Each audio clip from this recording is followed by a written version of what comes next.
Okay, so this particular story that I am intending on sharing occurred when I was 14 years old. Um, if the two prior stories have not led you to believe that I'm crazy or lying, this one might. This is one of those stories that, um, if it happened to myself by myself, I would probably question my sanity or something of that nature. But this happened with another friend of mine, a guy by the name of Eric, when I was 14 years old. I believe we were both 14 years old. So let's just get into it. Down the street from my house at the time, there was a big field. In the middle of the field, there was this big, kind of like a rock, although it almost, in my memory, it almost looked like uh, almost like concrete or blacktop, like that would be. It was just this big, heavy rock stone like structure in the middle of this field. And we used to go and hang out at this rock. It was, I had spent time by myself on the rock. I had spent time with Eric. I had spent time with multiple people hanging out at 14 years old. Uh, and so on this particular day, it was me and Eric sitting on the rock uh, and hanging out and talking, probably smoking cigarettes because I was doing that kind of thing back then. And I remember at a certain point we decided we were hungry and thirsty, and decided to walk to the Sack and Save grocery store. That was There was this big field. There's the rock in the middle. There was a little park area right at the front. On this side of the field, there was the backs of fences. There was a bunch of houses, but it was a pretty big field. And on this side of the field, we'd have to walk around this old folks' home to get to the Sack and Save grocery store that was on the corner here. So we're in the middle of the field. We decide to walk around this home to Sack and Save. Now, I can remember to this day, I bought a bag of pork rinds and a hot Welch's grape juice, sparkling Welch's grape juice, because it was on the shelf and I was 14. I remember walking back to the field and drinking this hot grape juice and sharing the pork rinds with my friend. This is where it gets weird. This rock or stone or whatever you want to call it that was in the center of this field, you could see it from the street. Any street that you were, there were two streets that were kind of on either side of it, and you could see it from the street in the middle of this field. We're kind of walking back in the general direction because we'd been there many times, and all of a sudden, when we're in the spot, we were talking about something. I remember it's kind of doing what we do, and at a certain point, we realized we're like, "Where's the rock? We didn't see this rock." And we start looking around, and we realize we're where the rock should be. We're in the general vicinity, and we don't see the rock. As we're looking in various directions, like where we were just here, 20 minutes ago, where's the rock? Both he and I remember we both said that we saw this. Like I said, it was a big field, and in the distance, in the field, this is going to sound weird, we saw what looked like circles of people wearing all white, and we'd see them almost like apparitions, or like they're there and then they're gone.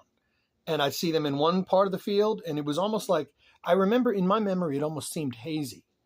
And they would come and they would go. And if I remember correctly, before I even said anything, he said, "Are you seeing that?" I said, "The people in the white?" He said, "Yeah." So again, this is me and a friend of mine, can't find the rock. We're seeing these, what look like people wearing white gowns in the distance, in circles. Um, and I remember after, I don't know, 30, 45 seconds of seeing these people, maybe. It's been so long. It's hard to be precise with the time frame of how long we saw this, and then all of a sudden didn't. But at a certain point, they were gone. We were just seeing the field, and we didn't see these freaking people in the field anymore. So, um, at a certain point, I remember I was facing one direction. He was behind me. I should say, I was facing away from where he was, and I heard him say, "I'm just going to sit down." I think he said, "Fuck this! I'm just going to sit down." And all of a sudden, I heard him kind of exclaim, like, "Holy shit!" And I turned around, and he was kind of half on the rock, half off of the rock, with this look on his face like I chose to sit down right where the freaking rock was, and all of a sudden I'm on it. I remember walking over to the rock, lighting up a cigarette, and thinking to ourselves, "What the hell was that? What just happened?" You know, the story's not over yet. We finished our cigarette, and we talked about what just happened, and it was getting dark. And I remember saying, I lived right down the street that came right up to this little park field area, and he lived 2 blocks away. The sun was going down, and I wanted to go tell my mom and my brothers what just happened to us. So we started walking towards the street, towards my street, and all of a sudden, we got to, there was a little swing set area with a little kind of sand underneath your feet as you walk through. And I remember we were walking under the bars where the swings were held. And I saw something in the sky that looked enough not like a plane that, and especially given what we had just experienced, I said, "Hey, look at that.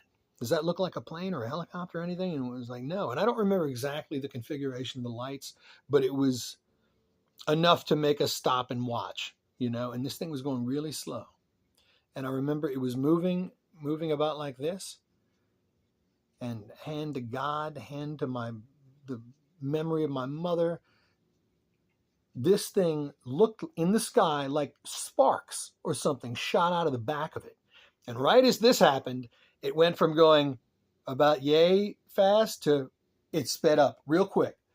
And we watched it, and we're kind of on one edge of the field, and it kind of went around, and we watched it go around, and it looked like it was almost circling the perimeter of the field, but very high up. It went, and I told you on one side of the field there were houses, they were the backs of their backyard fences. And it got right around to the tops of this little, residential area, and then it was gone.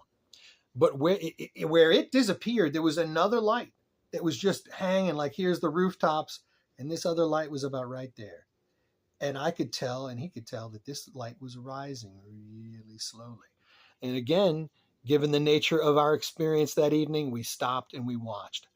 And we watched this light move up, move up, move up, move up, and then stop. And we could tell, based on, the rooftops, that it was moving, and then came to a stop. And we sat there wondering what the hell it was and watching. Maybe 2 minutes we sat and watched this light just sit still above the rooftops. And I'm telling you what I'm about to tell you. If we had not been looking in that direction, if I had looked away for 2 seconds, I would have missed what was about to happen. Because I was facing in that direction, I watched this light shoot over our heads. Literally, I can't snap with that hand because I broke it recently. But literally, in the blink of an eye, this thing went. I mean, I can't move my hand that fast, but I saw it enough that I could tell it came in our direction. And if you, some people call them contrails, some people call them chemtrails. You look up in the sky and you'll see the trails, and usually they're very thin, maybe a finger's width. This thing left a trail in the sky that was about that thick looking up. I've never seen anything prior to that or since then that looked like that in the sky. We ran down my street. My mother was outside on the phone with his mother, wondering where we were when we got there. And I remember we both signaled to the sky, look at this shit. And my mom saw it. My brothers both came out and saw this. I think one of them might have been a bit young to remember it, but I know my other brother remembers it. And they at least, so not only did I have a friend with me who saw everything else, the rock, the people in the field, the thing with the sparks, and then the light move up and then it shoot over our heads so fast, it was unbelievable. But my mother and my two brothers and his mom, because my mom was on the phone with his mom. She came outside. She was 2 blocks away. She saw it in the sky too. She saw the trail of whatever it left behind it. So that story kind of ends there. It doesn't end there so much with regard to, I guess, research that I had done over the years, and just trying to figure out what I've experienced. Are they ghosts? Clearly, what we saw that night was UFO. It was like an unidentified flying object. It seemed to be something alien. But then the people in the field wearing the white gowns, honestly, I've read like folklore about fairies and, things, ancient Irish and Celtic folklore, Scottish folklore that seems to describe that kind of phenomena. So my question is there a difference? Is there a connection between all of these different paranormal things? Some people might have looked at the people in the white gowns as almost angelic, but again, if you look in the Bible, the way the Bible describes an angel, it almost, if you think about it, when you're reading the descriptions of angels, it seems like it's describing a UFO. So begs the question, what are we reading about in the Bible or in ancient religious texts? What are we experiencing when we experience these things?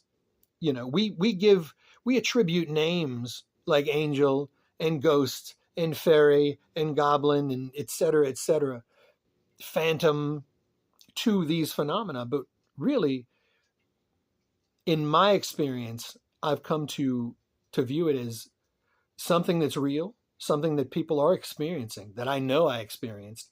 And I don't know what it is. I don't know what it is that we saw that night. Again, it didn't harm us unless our memories were wiped and we were taken aboard a ship and abducted, and we have no recollection of it. That could be a possibility. I've heard stranger stories. So I don't know. I don't know what we saw, but that's that story. And I have it. I have it as part of my memory bank. And I've only shared it with, a select few people in my life. But now I'm sharing it with YouTube. And it is what it is. If anybody listens to this and has any ideas, any theories about what exactly we experienced that night, feel free to, down in the comments, speak your mind. And yeah, I guess I'll leave it right there. And when I started making these videos, I said I would post a song. And every time, I never think about it before a video, and I always get to the end of the video and I think, what is the song that I'm going to post?